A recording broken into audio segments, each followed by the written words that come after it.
En tant qu'agents de police, nous ne pouvons pas exécuter des consignes ou des ordres illégaux.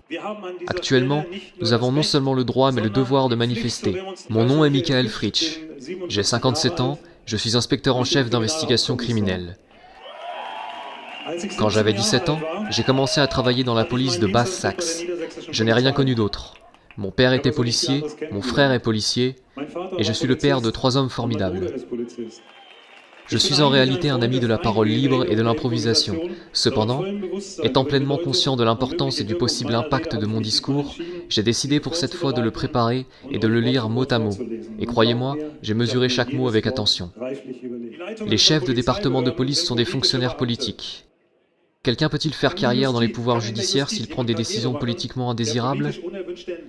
Les projets de loi sont écrits par des groupes de pression, et quand on regarde, il n'est pas rare que le tribunal constitutionnel explique aux politiciens que ces lois ne sont pas constitutionnelles.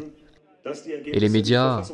J'ai été à Berlin l'autre jour, et je sais, comme beaucoup d'entre vous, combien il y avait de manifestants pacifiques. À tous les représentants des médias et aux politiciens, j'aimerais vous rappeler cela aujourd'hui. On ne croit pas les menteurs, pas même quand ils disent la vérité. Vous avez creusé votre propre tombe. L'humanité n'est ni aveugle, ni stupide. Le monde peut s'informer par beaucoup de canaux d'information aujourd'hui et exposer vos mensonges. Il y a un tas de mensonges, d'opinions également, mais il n'existe qu'une seule vérité. Elle nous atteint tous à un moment.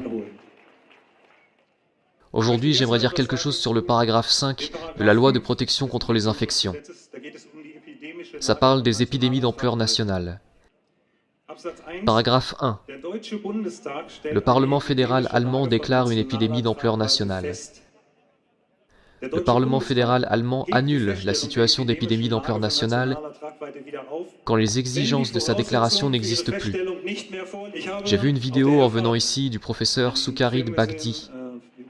Il dit « Nous n'avons jamais eu une épidémie d'ampleur nationale en Allemagne. » Les questions suivantes me sont alors venues. Premièrement, le gouvernement fédéral a-t-il analysé les risques liés aux mesures de confinement? Si oui, quelles ont été les conclusions? Deuxièmement, avec tous les faits et les affirmations de la science et de la médecine qui prouvent que le taux de mortalité du coronavirus est minime, pourquoi le Parlement fédéral allemand n'a pas levé la déclaration de situation d'épidémie? Celui qui affirme quelque chose doit pouvoir le prouver, et quiconque pose une question, bon sang, a le droit d'obtenir une réponse. Dans l'article 5 de la loi de protection contre les infections, on décrit la situation d'épidémie d'ampleur nationale. Selon le paragraphe 5, le droit élémentaire à l'intégrité garanti dans l'article 2, paragraphe 2, première phrase des droits fondamentaux, peut être restreint dans le cadre du paragraphe 2, alinéa 2. Vous vous rendez compte de comment les lois sont faites? Qui sait ce que cela veut dire? Dans le paragraphe 2, cette fois expliqué clairement, le ministère fédéral de la Santé est autorisé par le gouvernement fédéral. Puis il y a une liste exhaustive de cas concrets dans lesquels cette restriction des droits fondamentaux est possible. Ça parle des personnes potentiellement infectées qui entrent dans le pays, des gens qui travaillent dans la restauration, des travailleurs ou des institutions sanitaires, des centres d'assistance ou ceux qui sont liés aux médicaments, aux vaccins ou aux détenteurs de brevets. Je n'ai rien trouvé là-dedans qui restreigne le droit à l'intégrité physique pour tous les autres gens. En général, ces listes sont spécifiques, ce qui veut dire qu'elles s'appliquent exclusivement aux personnes mentionnées. À mon avis, l'unique base légale doit être le paragraphe 28 sur les moyens de protection. Je le cite à nouveau.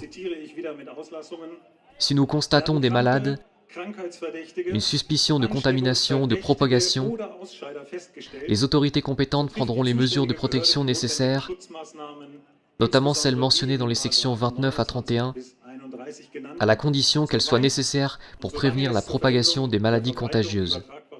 Les droits fondamentaux de la liberté individuelle, article 2, alinéa 2, paragraphe 2, section 2 de la Constitution, la liberté de réunion, article 8 de la Constitution, la libre circulation, article 11, paragraphe 1 de la Constitution, et l'inviolabilité des domiciles, paragraphe 1 de l'article 13 de la Constitution, sont restreints. Puisque sans aucun doute, toutes les personnes qui subissent les mesures de restriction de leurs droits fondamentaux ne sont pas concernées par ces lois, contrairement à ce qu'affirme sans preuve le gouvernement, nous pouvons supposer que les mesures issues de ces lois sont illégales. Sans base légale, chaque restriction ou abrogation des droits fondamentaux est illicite. Elle est même anticonstitutionnelle. En tant qu'agents de police, nous ne pouvons pas exécuter des consignes ou des ordres illégaux. Actuellement, nous avons non seulement le droit mais le devoir de manifester. Chacun peut le lire, c'est dans les dispositions pertinentes des lois, des fonctionnaires des gouvernements fédéraux et étatiques. Demandez à vos supérieurs, à vos collègues, que les ordres en cas de manifestation soient écrits et signés de leur nom et prénom. Autrement, chacun d'entre vous sera jugé comme responsable. D'ailleurs, il y a un proverbe à ce sujet. Ils pendent les petits et laissent courir les grands. Andreas Klause, qui est malheureusement mort trop tôt, a dit « Souvent, on dit que nos politiciens sont stupides. Ils ne le sont pas. Ils représentent d'autres intérêts. Si vous voulez comprendre les politiciens, demandez-vous de qui ils représentent les intérêts. En tant que fonctionnaire, je me suis compromis avec la fidélité. Cette fidélité s'applique exclusivement envers notre Constitution et envers l'État de Basse-Saxe. J'ai prêté serment sur notre Constitution et sur nos lois, mais pas sur un programme politique ou un parti. En tant que fonctionnaire, j'ai des supérieurs et je suis obligé de suivre leurs instructions jusqu'à un certain point, mais je ne suis pas un être humain soumis à l'obéissance inconditionnelle.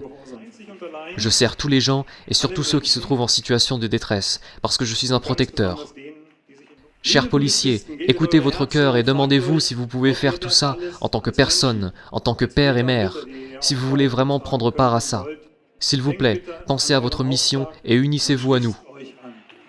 Chacun de vous a la responsabilité de ses actions et tôt ou tard aura à se justifier.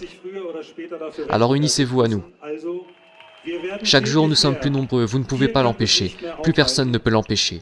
Vous ne pouvez pas enfermer et surveiller des millions de personnes ou plus.